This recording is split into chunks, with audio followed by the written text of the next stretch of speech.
സച്ചി രേവതിയുടെ വരാനിരിക്കുന്ന ഒരു അടിപൊളി എപ്പിസോഡിന്റെ റിവ്യൂവിലേക്ക് എല്ലാവർക്കും സ്വാഗതം. ജോലി കഴിഞ്ഞ് തിരിച്ചെത്തുന്ന സച്ചി രാത്രി ഏറെ വൈകിട്ടും രേവതിയെ റൂമിലേക്ക് കാണാത്തത് കൊണ്ട് തന്നെ കിച്ചണിൽ പോയി നോക്കുന്ന സമയത്ത് രേവതിയുടെ ജോലികളൊന്നും കഴിഞ്ഞിട്ടുണ്ടാവില്ല.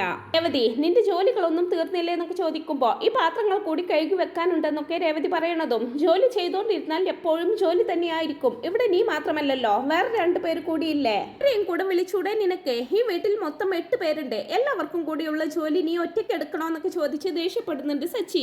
തുടർന്ന് സിങ്കിൽ കുന്നോളം കൂട്ടിയിട്ടിരിക്കുന്ന പാത്രങ്ങളെല്ലാം നോക്കിയിട്ട് സച്ചി പറയുന്നത്, ഭക്ഷണം കഴിച്ച പാത്രം പോലും അതുപോലെ ഇട്ടിരിക്കുന്നു. അവരവർ ഭക്ഷണം കഴിച്ച പാത്രം പോലും അവരവർക്ക് കഴുകി വെക്കാൻ വയ്യേ? അച്ഛന് വേണ്ടി നീ ചെയ്തു കൊടുത്തോ? അതുപോലെയല്ലല്ലോ മറ്റുള്ളവർക്ക്. അവർക്ക് സ്വന്തമായിട്ട് ചെയ്യാൻ കൈയും കാലും ഒക്കെ ഉണ്ടല്ലോ. ആയാലും ഇത് നീ ഒറ്റയ്ക്ക് ചെയ്യണ്ട, ഞാനും കൂടി കൂടാമെന്നൊക്കെ സച്ചി പറയുന്നുണ്ടെങ്കിലും സച്ചിയെ അതിനനുവദിക്കാതെ നിർബന്ധിച്ച് റൂമിലേക്ക് പറഞ്ഞേക്കാണ് രേവതി. അങ്ങനെ ജോലികളെല്ലാം തീർത്ത് കുടിക്കാനുള്ള വെള്ളവുമായിട്ട് വരുന്ന രേവതിയെ കാത്തിരിക്കുകയാണ് സച്ചി.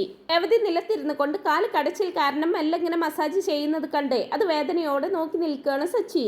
ഇതിനെ രേവതി നീ ഒറ്റയ്ക്ക് ജോലിയെല്ലാം ചെയ്യുന്നതെന്നൊക്കെ ചോദിക്കുമ്പോൾ, ഞാനല്ലാതെ പിന്നെ വേറെ ആരാ ഇവിടെ ചെയ്യാനെന്നൊക്കെ ചോദിക്കുന്നതും, അതെന്താ നീ മാത്രമേ ഇവിടെ പെണ്ണായിട്ടുള്ളോ? എല്ലാ ജോലിയും നീ ഒറ്റയ്ക്ക് ചെയ്യണോ? പുതുതായിട്ട് 2 പേര് ഇവിടെ വന്നിട്ടില്ലേ, അവരും കൂടി ചെയ്യില്ലേ എന്നൊക്കെ ചോദിക്കുമ്പോൾ, അവർ 2 പേരും രാവിലെ തന്നെ ജോലിക്ക് പോവില്ലേ എന്ന് പറയുന്ന രേവതിയോട് അവരോട് വന്നിട്ട് ചെയ്യാൻ പറയണമെന്ന് പറയുന്നുണ്ട് സച്ചി. അവർ 2 പേരും ആകെ ടയേർഡ് ആയിട്ടായിരിക്കും വരുന്നതെന്നൊക്കെ പറയുമ്പോൾ, അപ്പൊ ഈ ടയേർഡ് എന്ന് പറയുന്ന സാധനം നിനക്കില്ലേ?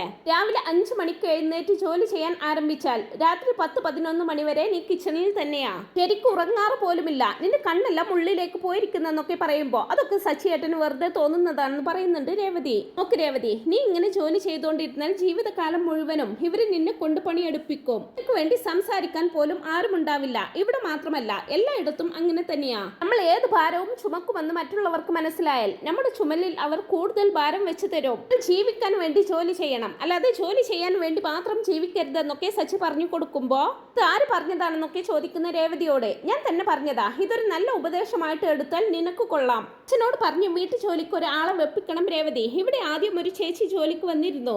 കല്യാണത്തിന് ശേഷം അമ്മ ചേച്ചിയെ പറഞ്ഞയച്ചതാണെന്ന് തോന്നുന്നു. എല്ലാ ജോലിയും നിന്റെ തലയിൽ വെച്ച് തന്നു. ആണെങ്കിലോ ഒരു മെഷീൻ പോലെ നിർത്താതെ ജോലി ചെയ്തോണ്ടേ ഇരിക്കുന്നു. ഒരു മെഷീൻ പോലും ഇങ്ങനെ നിർത്താതെ ഓടിക്കൊണ്ടിരുന്നാൽ അത് കേടായി പോകും. അങ്ങനെ വരുമ്പോൾ ഒരു മനുഷ്യന്റെ അവസ്ഥ എന്തായിരിക്കും? എന്തായാലും അച്ഛനോട് സംസാരിച്ച് നാളെ തന്നെ ഒരു ജോലിക്കാരിയെ ഏർപ്പാടാക്കണമെന്നൊക്കെ സച്ചി പറയുമ്പോ അവന്റെ മുഖത്തേക്ക് തന്നെ നോക്കി നിൽക്കുകയാണ് രേവതി. അല്ല, നീ എന്തെങ്കിലും കഴിച്ചോ എന്നൊക്കെ ചോദിക്കുമ്പോ, കഴിച്ചെന്ന് പറയുന്നതും, ഇന്നെന്താ ഇവിടെ ഭക്ഷണം ഉണ്ടാക്കിയിരുന്നതെന്ന് ചോദിക്കുന്നുണ്ട്. ശ്രുതിക്ക് മീൻ കറി വേണമെന്ന് പറഞ്ഞപ്പോൾ അത് ഉണ്ടാക്കി കൊടുത്തു. വർഷയ്ക്ക് ജലദോഷമായതുകൊണ്ട് ചിക്കൻ സൂപ്പ് ഉണ്ടാക്കി കൊടുത്തു. ശ്രീകാന്തിനും ശ്രുതിക്കും ചപ്പാത്തി മതിയെന്ന് പറഞ്ഞപ്പോൾ അതുണ്ടാക്കി എന്നൊക്കെ പറഞ്ഞ് ഓരോരുത്തർക്കും പ്രത്യേകമായിട്ട് ഉണ്ടാക്കിയ വിഭവങ്ങളൊക്കെ ഇങ്ങനെ രേവതി പറയുമ്പോ താടക്കും കൈകൊടുത്ത് അവളെ തന്നെ നോക്കി നിൽക്കുകയാണ് സച്ചി.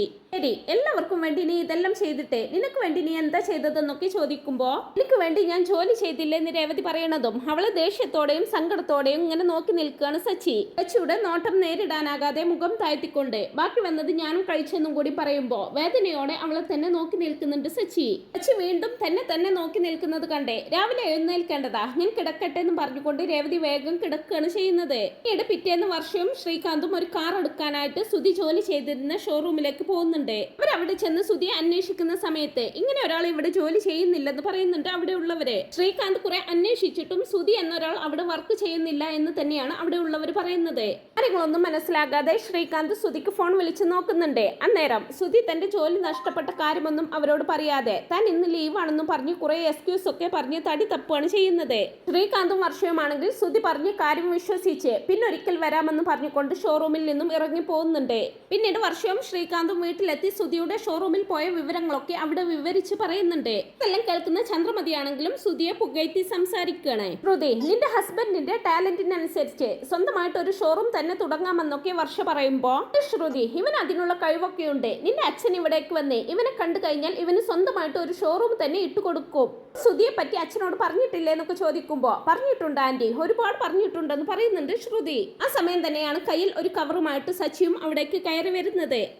ശ്രുതിയുടെ അച്ഛൻ എന്തിനാ ഇവന് ഷോറൂം ഇട്ട് കൊടുക്കുന്നത്? ഇവന് കഴിവുണ്ടെങ്കിൽ സ്വന്തമായിട്ട് തന്നെ ചെയ്യാവുന്നതല്ലേ ഉള്ളൂ എന്നൊക്കെ രവീന്ദ്രൻ പറയുമ്പോ, അതിന് കഴിവ് മാത്രം പോരല്ലോ, പണം കൂടെ വേണ്ടെന്നൊക്കെ ചന്ദ്രമതി മറുപടി കൊടുക്കുന്നതും, ആദ്യം ഇവൻ കൊണ്ടുപോയ 50 ലക്ഷം തിരിച്ചു കൊണ്ടുവരട്ടെ, എന്നിട്ട് മതി സ്വന്തമായിട്ട് ഷോറൂം ഒക്കെ ഇടുന്നത് സ്വപ്നം കാണുന്നത്. എടി പൗഡർ അമ്മച്ചി, നിന്റെ അച്ഛനോട് കുറച്ച് സൂക്ഷിക്കാൻ പറയണം. ഒരു അവസരം കിട്ടിയാൽ നിന്റെ അച്ഛന്റെ സ്വത്തെല്ലാം ഇവൻ അടിച്ചോണ്ട് പോകുമെന്നൊക്കെ പറയുന്നുണ്ട് സച്ചി. അല്ല, അത് പറഞ്ഞപ്പോഴോ ഓർത്തത്, നിന്റെ അച്ഛൻ എന്താ ഇത്ര നാളായിട്ടും നാട്ടിലേക്ക് വരാറായിട്ടില്ലേ? എല്ലാം നീ എന്തിനാ അറിയുന്നതെന്ന് ചോദിക്കുന്ന ചന്ദ്രമതിയോട്, ചന്ദ്രേ, ഇവന്റെ ഇതേ സംശയം എനിക്കുമുണ്ട്.